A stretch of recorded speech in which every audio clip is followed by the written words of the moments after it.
Have you ever thought about the profound impact of Imam Ali's words on Islamic thought? Mm-hmm. It's incredible how his sermons and letters compiled in Nahjul Balagha have shaped so much of our understanding. Absolutely, but I've always wondered, how exactly was Nahjul Balagha compiled? So, it's fascinating. Al-Sayyid Yeah, al-Radi, a brilliant scholar and poet of the 10th century, was the one who compiled it. He came from a lineage directly connected to the Prophet Muhammad, which gave him a unique perspective. wait, Al-Radi was related to the Prophet? Yes, exactly. His lineage traced back to Imam Musa al-Kazim. This Right, connection deeply influenced his work and his dedication to preserving Imam Ali's teachings. that's amazing. But didn't some people question the authenticity of Nahjul Balagha? You know, it's interesting you bring that up. There were skeptics like Ibn Khaldun who doubted its authenticity, but Mm-hmm. extensive research shows that many of the sermons and letters were documented long before al-Radi compiled them. So Al-Radi wasn't just making things up? Exactly. He meticulously gathered Imam Ali's words from various reliable sources. Yeah, Scholars have traced these back to earlier texts, confirming their authenticity. that's reassuring. So what makes the content of Nahjul Balagha so special? Well, it's like a treasure trove of wisdom that covers theology, ethics, governance, and more. Right. Imam Ali's eloquence is unmatched, and his insights are remarkably applicable even today. Can you give an example of his teachings that are still relevant? Definitely. For instance, his letter to Malik al-Ashtar, Mm-hmm. where he outlines principles of leadership and justice. It's considered a timeless guide for rulers and public servants.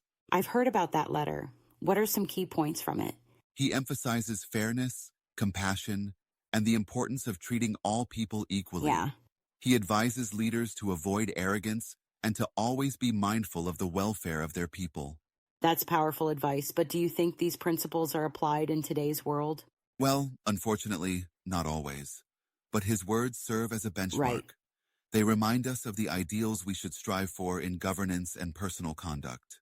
Speaking of personal conduct, what does Nahjul Balagha say about individual ethics? Imam Ali places great emphasis on self-awareness and self-improvement. Mm-hmm. He famously said, "He who knows himself knows his Lord," highlighting the importance of introspection.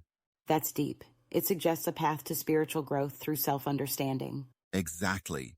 And on a practical level, he encourages traits like patience, generosity, and humility. Yeah. These are virtues that build strong communities and relationships. It's amazing how timeless his advice is. But back to the compilation. How did Al-Radi's background influence Nahjul Balagha? Well, being a scholar and a poet, al-Radi had a keen eye for eloquence Right. and depth.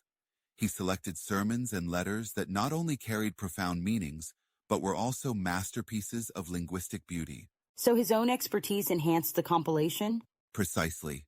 His ability to discern and appreciate the subtleties in Imam Ali's words enriched Nahj al-Balagha. Mm-hmm. It became not just a collection of sayings, but a work of art. That's fascinating. But you mentioned earlier that earlier sources corroborate the content. Can you elaborate? Sure. Many of Imam Ali's sermons and letters were documented by scholars before al-Radi's time. Yeah. Al-Radi himself references these sources, showing his commitment to authenticity. So the doubts about its authenticity are unfounded? Largely, yes. While skepticism is healthy, extensive scholarly work supports the genuineness of the content. Right. It's more about understanding the historical context. Speaking of context, how does Nahjul Balagha address social issues of that time? Imam Ali tackled issues like poverty, justice, and governance directly.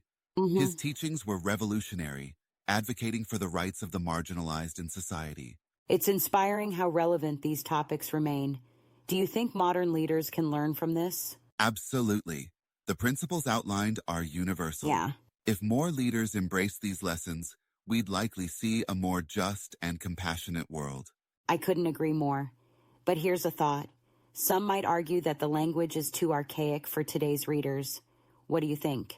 That's a fair point. However, numerous translations and commentaries have made Nahj al-Balagha accessible. Right. Efforts are ongoing to present it in contemporary language without losing its essence. That's encouraging. Maybe it's time I delve deeper into it myself. I highly recommend it. You'll find it's not just historical, but profoundly personal. There's something in it for everyone. You've definitely piqued my interest. Thanks for shedding light on this. My pleasure. Discussing such enriching content is always exciting. Yeah. Let's continue exploring these timeless teachings together.